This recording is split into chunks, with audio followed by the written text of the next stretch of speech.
अब इसके बाद में तकरीर के लिए मैं पेश कर रहा हूँ एक बच्चे को, मोहम्मद अयान सरवर खान। ये बच्चा आप हजरात के सामने इल्मे दीन के मुताल्लिक तकरीर करेगा। आप लोगों से गुजारिश है कि आप खामोशी का माहौल बनाए रखें और तकरीर को तवज्जो से समाअत फरमाएं।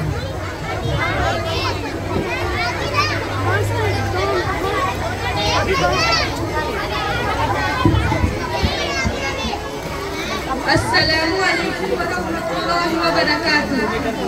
हामिदन व मुसल्लियन अम्मा बाद। अऊज़ु बिल्लाहि मिनश शैतानिर रजीम। बिस्मिल्लाहिर रहमानिर रहीम।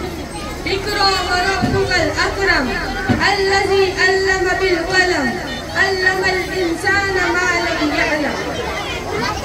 उलमा इकराम, हज़रात अकाबिर, दोस्तों, भाइयों और मेरे पर्दानशीन माओ और बहनों,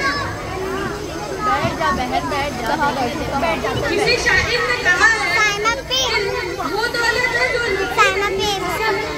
दौलत है जो लुटती नहीं, खर्च करने से कभी घटती नहीं।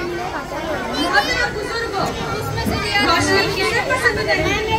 शबे तारीख में, मेहताब, अंधेरे कमरे में किसे अच्छे नहीं लगते?